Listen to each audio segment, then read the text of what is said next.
എല്ലാവർക്കും more taste in less ടൈമിലേക്ക് സ്വാഗതം. ഇന്ന് നമ്മളിവിടെ ചെയ്യുന്നത് ബീഫ് റോസ്റ്റാണ്. റെസ്റ്റോറൻറ്റിൽ കിട്ടുന്ന അതേ ടേസ്റ്റോട് കൂടി എങ്ങനെ ബീഫ് റോസ്റ്റ് തയ്യാറാക്കിയെടുക്കാമെന്ന് നോക്കാം. ഇതിനാവശ്യമായ ചേരുവകളാണിവ. ഇനി ഞാനിവിടെ എടുത്തിരിക്കുന്നത് 1/2 കിലോ ബീഫാണ്. നല്ല കഴുകി വൃത്തിയാക്കിയതിന് ശേഷം കുറച്ച് മസാലകൾ ആഡ് ചെയ്യാം നമുക്കിതിനകത്ത്.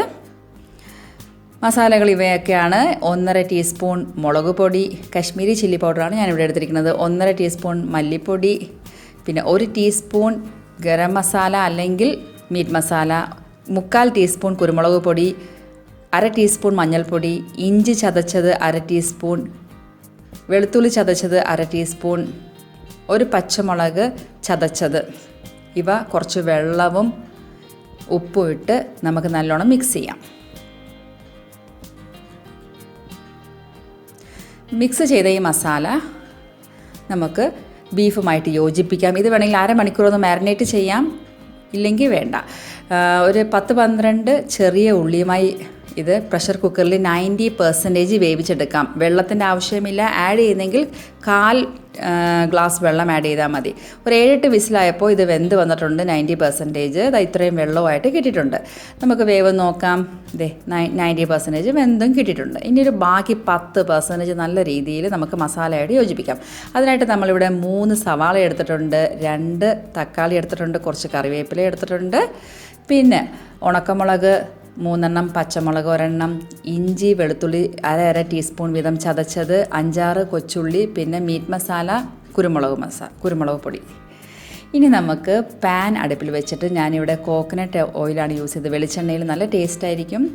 3 സവാളയും 5-6 ഉള്ളിയും, പിന്നെ 1/2 ടീസ്പൂൺ ഇഞ്ചിയും 1/2 ടീസ്പൂൺ വെളുത്തുള്ളിയും ചതച്ചതും ആഡ് ചെയ്തതിന് ശേഷം 1 പച്ചമുളക് ആഡ് ചെയ്യാം, 3 ഉണക്കമുളക് ആഡ് ചെയ്യാം, അതിനുശേഷം കറിവേപ്പില ആഡ് ചെയ്യാം.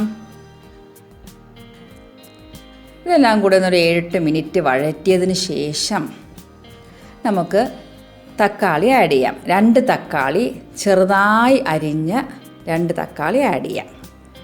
എല്ലാം കൂടെ ജസ്റ്റ് ഒന്ന് മിക്സ് ചെയ്യുക.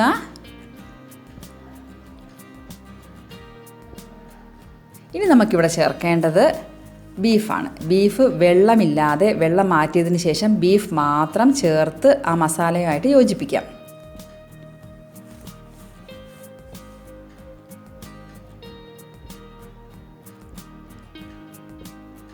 കുറച്ചുകൂടെ ഉപ്പിടണം. നമ്മൾ സവാളയിൽ ഉപ്പിട്ടിട്ടില്ലായിരുന്നു, ഉപ്പിടാം.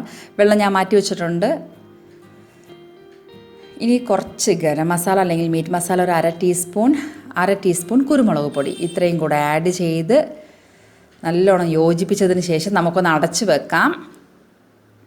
ഇനി ഓരോ 5 മിനിറ്റിലും ഈ വെള്ളം മാറ്റി വെച്ചിരിക്കുന്ന ബീഫ് വേവിച്ച വെള്ളം നമ്മൾ മാറ്റി വെച്ചത് ഓരോ 5 മിനിറ്റിലും നമ്മൾ ഒഴിച്ച് ലോ ഫ്ലെയിമിൽ നല്ല രീതിയിൽ കുക്ക് ചെയ്തെടുക്കണം. അപ്പോൾ ബാലൻസ് 10% ഇങ്ങനെ ലോ ഫ്ലെയിമിലിട്ട് പതുക്കെ ഈ വെള്ളം ഇട്ട് പതുക്കെ ഈ വെള്ളം ഇട്ടിട്ട് കുക്ക് ചെയ്തെടുക്കുമ്പോൾ നല്ലൊരു ടേസ്റ്റാണ് കിട്ടുന്നത്. ആ മസാലയുമായിട്ട് ആ ബീഫ് നല്ല രീതിയിൽ യോജിച്ച് നല്ലൊരു ടേസ്റ്റാണ് വരുന്നത്. എല്ലാവരും ഒന്ന് ട്രൈ ചെയ്ത് നോക്കണം.